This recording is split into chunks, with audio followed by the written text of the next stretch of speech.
বন্ধুরা, জিকে ম্যানে তোমাদের স্বাগত। বন্ধুরা, 30টি হুবহু কমনযোগ্য প্রশ্ন উত্তর প্রত্যেকদিন সন্ধ্যের সময় আমরা তোমাদের সামনে তুলে ধরছি। অবশ্যই এই ভিডিওগুলো তোমরা যারা রেগুলার দেখছো, তোমরা আপকামিং যে কোনো পরীক্ষা এখান থেকে প্রশ্ন কমন পাবে। পশ্চিমবঙ্গ সরকারের যে কোনো পরীক্ষা, সেটা হতে পারে West Bengal police, Kolkata police, West WB, SSC group CD, West Bengal PSCর কোনো রকম পরীক্ষা, প্রত্যেকটা পরীক্ষা এই টাইপের প্রশ্ন কিন্তু তোমরা কমন পাবে। তাহলে চলো শুরু করব আজকে আমাদের নতুন একটি সেট। প্রথম প্রশ্ন কি বলছে যে ভারতের প্রথম মহিলা লোকসভা স্পিকার কে ছিলেন? প্রতিভা পাটিল, ইন্দিরা গান্ধী, মীরা কুমার না সোনিয়া গান্ধী? উত্তর কী হবে? উত্তর হবে অপশন সি, মীরা কুমার। দেখো, মীরা কুমার হচ্ছে ভারতের প্রথম মহিলা লোকসভার স্পিকার ছিলেন, তার জন্য ইম্পর্টেন্ট হচ্ছে এবং এটা বহু পরীক্ষা কিন্তু প্রশ্ন আসে। তো প্রতিভা সিং প্যাটেল ইনি হচ্ছে ভারতের প্রথম মহিলা রাষ্ট্রপতি, আর ইন্দিরা গান্ধী হচ্ছে ভারতের প্রথম মহিলা মহিলা প্রাইম মিনিস্টার। তো দেখো, একটা থেকে আমরা 3টে প্রশ্নের উত্তর কিন্তু জেনে নিলাম। এইভাবে তোমরা পড়তে থাকো, দেখো তোমাদের কোনো রকম প্রশ্ন আর আটকাবে না, ঠিক আছে? আচ্ছা, নেক্সট আমরা দেখব যে 2 নম্বর, সর্ববৃহৎ হাড় কোনটি মানবদেহে? তো 4টে অপশান রয়েছে, পাঁজর, উরুর হাড়, কর্ণহাড় না কাদের হাড়? উত্তর কী হবে? উত্তর হবে অপশন বি, উরুর হাড়। তো উরুর হাড় হচ্ছে যে সর্ববৃহৎ হাড়। দেখো, এই হাড়টার একটা নাম আছে, সেটা হচ্ছে ফিমার, ঠিক আছে? তো ফিমার এই হাড়টার নাম, এটা কিন্তু অনেক সময় হাড়টার নাম হিসেবে দেয় ফিমার। এটা আমাদের কোমর থেকে আমাদের যে হাঁটু পর্যন্ত বিস্তৃত এই হাড়টা, দেহের সব থেকে বড় হাড় হচ্ছে এটা। আর যদি বলে দেহের সব থেকে ছোটো হাড় কোনটা, সেটা কিন্তু কানে থাকে, আমাদের মধ্যকর্ণে থাকে, তার নাম হচ্ছে স্টেপিস, ঠিক আছে? তো স্টেপিস হচ্ছে আমাদের যে মধ্যকর্ণে থাকে, এটা হচ্ছে সব থেকে ছোটো হাড়, মাথায় রাখবে, ঠিক আছে? নেক্সট জানতে চাইছে যে ভারতের জাতীয় ফল কোনটি? দেখো, আমরা বিভিন্ন রকম ফল খাই, তো তার মধ্যে ভারতের জাতীয় ফল কোনটা সেটা জানতে চাওয়া হয়েছে। পেয়ারা, কলা, আম না লিচু? উত্তর কী হবে? উত্তর হবে অপশন সি, আম। দেখো, আম হচ্ছে ভারতের জাতীয় ফল, এটা আমরা প্রত্যেকেই জানি, কিন্তু এখনকার সময় কিন্তু একটু ঘুরিয়ে প্রশ্ন করছে। তো হয়তো দিয়ে দেবে এখানে 4টে ফলের বিজ্ঞানসম্মত নাম দিয়ে দেবে, তো সেখানে আমের বিজ্ঞানসম্মত নাম কী হবে? ম্যাঙ্গিফেরা ইন্ডিকা হচ্ছে আমের বিজ্ঞানসম্মত নাম, ঠিক আছে? তো আর আমকে কিন্তু কিং অফ ফ্রুটসও বলা হয়ে থাকে, ঠিক আছে? আচ্ছা, যদি বলে যে কোন রাজ্যে সবথেকে বেশি আম উৎপন্ন হয়, এটা জানতে চাওয়া হতে পারে। তো উত্তরপ্রদেশ, ভারতবর্ষের মধ্যে উত্তরপ্রদেশে সবথেকে বেশি আম যে পাওয়া যায়, ঠিক আছে? তো নেক্সট আমরা দেখব যে ভারতের পরিকল্পনা যে কমিশন বা প্ল্যানিং কমিশন, এটা কোন বছর গঠিত হয়েছে? 1947, 50, 52 না 51? উত্তর কী হবে? উত্তর হবে অপশন বি, 1950 সালে ভারতের প্ল্যানিং কমিশন এটি বা পরিকল্পনা কমিশন এটা গঠন হয়েছে, এবং এর প্রথম যে চেয়ারম্যান ছিলেন তিনি কে ছিলেন? জওহরলাল নেহেরু তিনি কিন্তু প্রথম চেয়ারম্যান ছিলেন। যদিও বর্তমানে প্ল্যানিং কমিশন কিন্তু এখন নেই, এখন বর্তমানে প্ল্যানিং কমিশনের বদলে কী আনা হয়েছে? নীতি আয়োগ, ঠিক আছে? আচ্ছা, নেক্সট আমরা দেখব যে 5 নম্বর, গীতাঞ্জলি কার লেখা? তো 4টে অপশান দেখতে পাচ্ছ, শরৎচন্দ্র, বঙ্কিমচন্দ্র, রবীন্দ্রনাথ ঠাকুর না মাইকেল মধুসূদন দত্ত? উত্তর কী হবে? উত্তর হবে অপশন সি, রবীন্দ্রনাথ ঠাকুর। দেখো, রবীন্দ্রনাথ ঠাকুর গীতাঞ্জলি এই কাব্যগ্রন্থ লিখেছেন, এবং এই যে গীতাঞ্জলিটা, এটাকে ইংরেজিতে অনুবাদ করার জন্য কিন্তু তাকে নোবেল পুরস্কার দেওয়া হয়েছে। কত সালে? 1913 সালে প্রথম এশীয় হিসেবে কিন্তু তিনি নোবেল পুরস্কার পেয়েছিলেন, মাথা রাখবে। নেক্সট দেখব যে ইউনিসেফ এটি কী ধরনের সংস্থা? আর্থিক, শিক্ষা, শিশু উন্নয়ন না পরিবেশ? উত্তর কী হবে? উত্তর হবে অপশন সি, শিশু উন্নয়ন। দেখো, ইউনিসেফের ফুল ফর্মটা যদি তুমি জানো, তাহলে কিন্তু এটার উত্তরটা দিতে পারবে। ইউনিসেফের ফুল ফর্ম কি?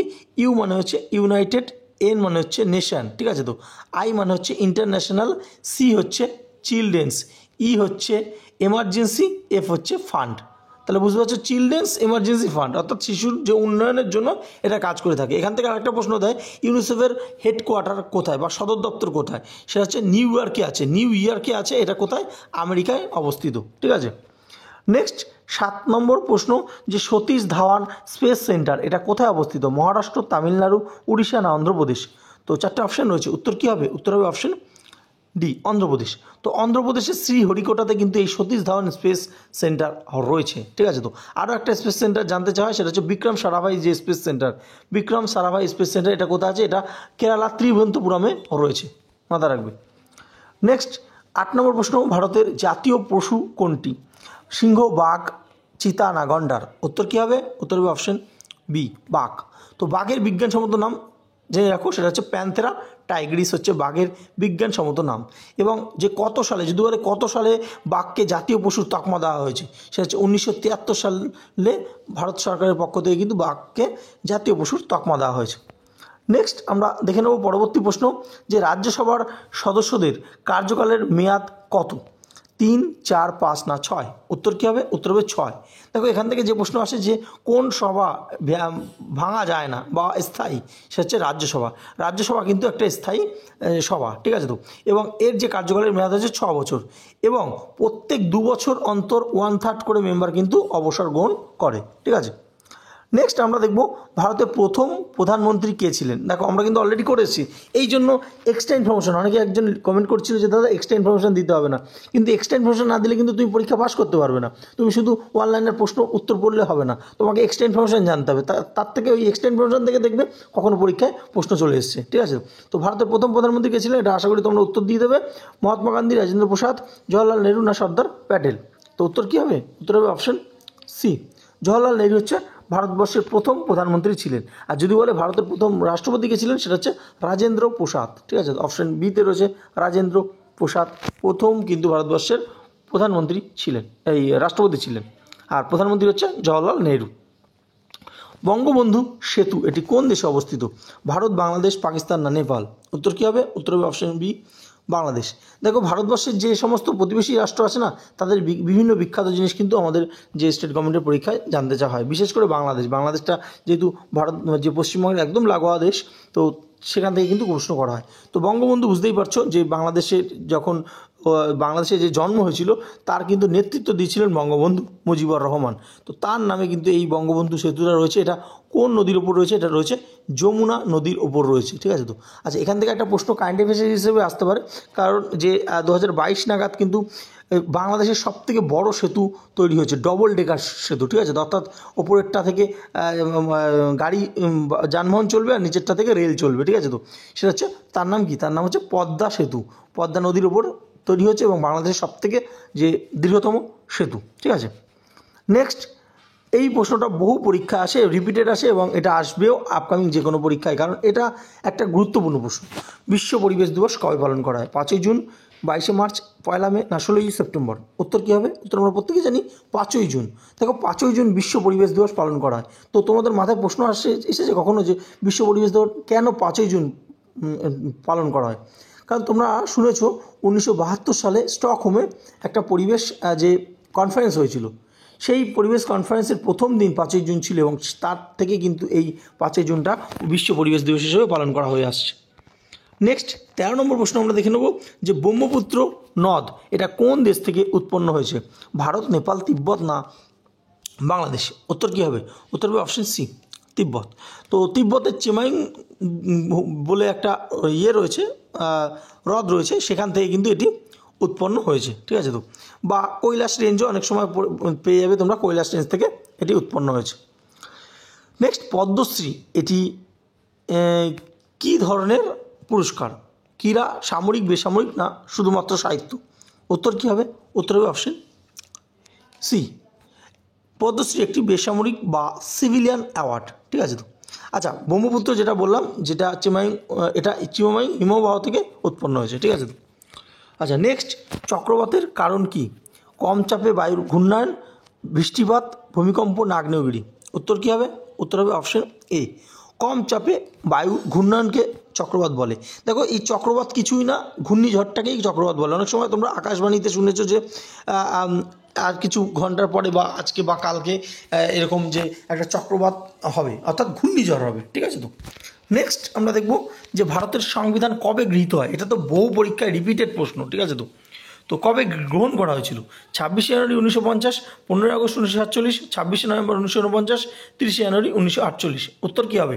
উত্তর হবে অপশন সি, 26শে নভেম্বর 1949 সালে ভারতের সংবিধান গৃহীত হয়েছিল।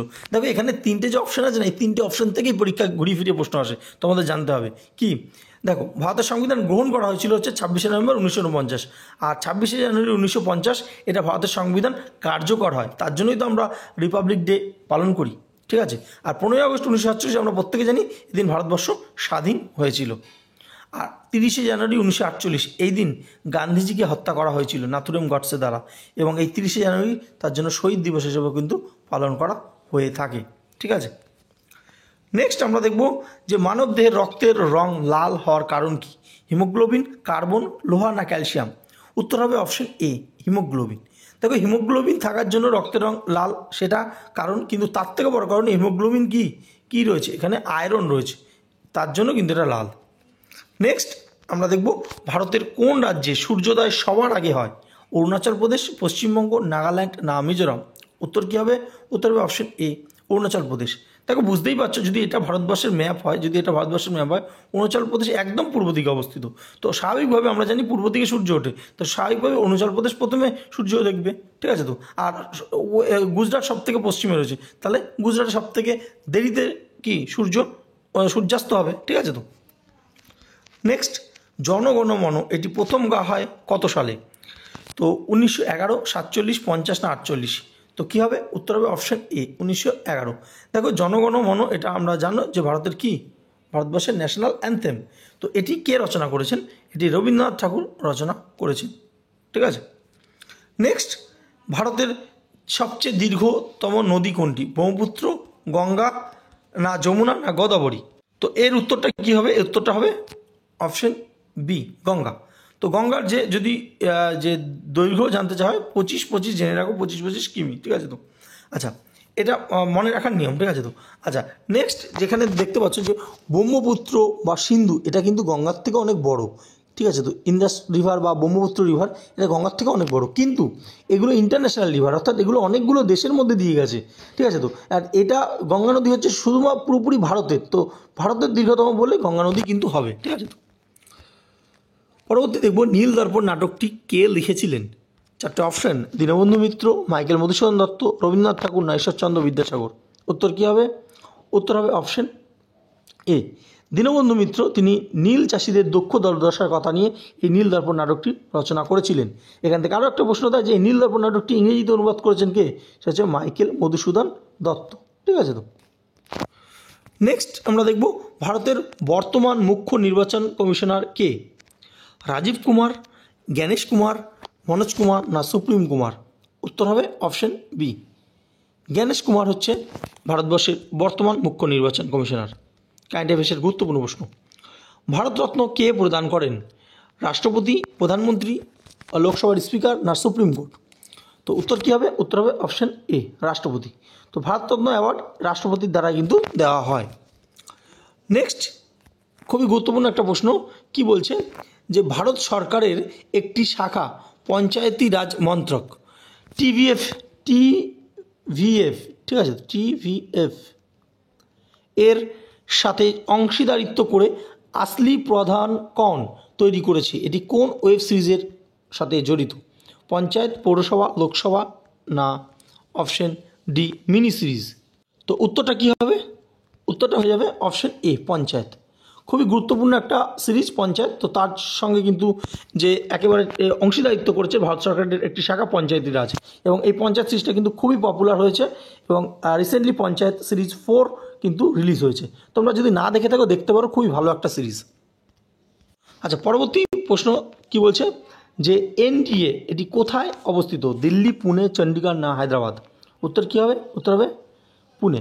দেখো অ্যাকচুয়াল যে এনডিএ যে একাডেমিটা রয়েছে, ঠিক আছে, ন্যাশনাল ডিফেন্স একাডেমি যেটা রয়েছে, এটা খায়াকশালা রয়েছে, এটা পুনের থেকে কিছুটা দূরে অবস্থিত। তো পুনে যদি অপশানে না থাকে তাহলে ওটা উত্তর হবে, ঠিক আছে? তো নেক্সট দেখতে পাচ্ছ কি বলছে যে অক্ষয় তৃতীয়া এটি কোন ধর্মীয় উৎসবের সঙ্গে যুক্ত? হিন্দু, মুসলিম, খ্রিস্টান, বৌদ্ধ?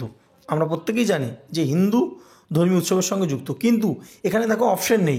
শুধু হিন্দু না, হিন্দুর পাশাপাশি এখানে কিন্তু জৈনদেরও কিন্তু একটা উৎসব পালন করা হয় এই অক্ষয় তৃতীয়াতে, এর জন্য কিন্তু এটা অপশানে নেই। যদি কোনো জায়গায় অপশানে হিন্দু না থাকে, জৈন থাকে, তাহলে জৈনও কিন্তু অ্যান্সার হবে, ঠিক আছে? দুটো অপশান একসাথে কোনো দিন থাকবে না।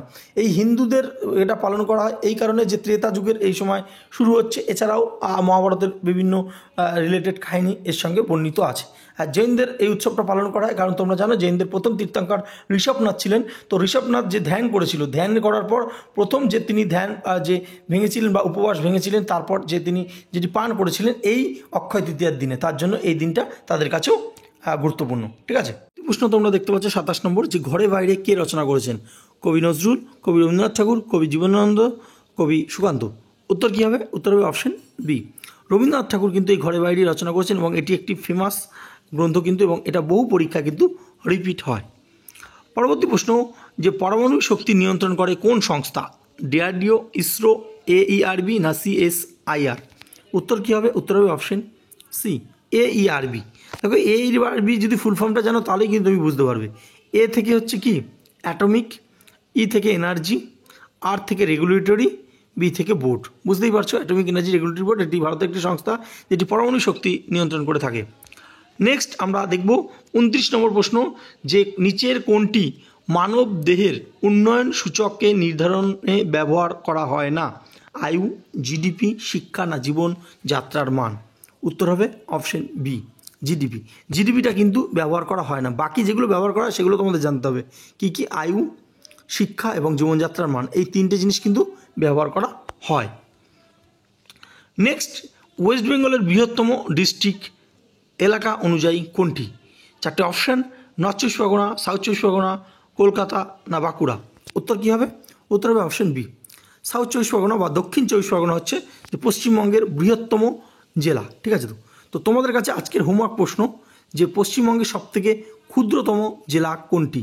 অবশ্যই তোমরা এটা যে আমাদের কমেন্ট সেকশানে জানাও, এবং যে প্রথমে অ্যান্সার দেবে তার কমেন্টটা আমরা পিন করে দেবো। ঠিক আছে, তো এই ছিল গুরুত্বপূর্ণ 30টা প্রশ্ন। ভালো লাগলে অবশ্যই লাইক করো, এবং তোমাদের দাদা দিদিরা যারা ওয়েস্টবেঙ্গল গভর্নমেন্টের বিভিন্ন পরীক্ষার জন্য প্রস্তুতি নিচ্ছে তাদেরকে শেয়ার করে দাও ভিডিওটা, এবং যারা নতুন চ্যানেলটা সাবস্ক্রাইব করো, এবং আমাদের নিচে টেলিগ্রাম চ্যানেল লিঙ্ক রয়েছে, সেখানে তোমরা জয়েন হয়ে যাও, সেখানে গুরুত্বপূর্ণ কিন্তু PDF প্রদান করা হয়। ধন্যবাদ।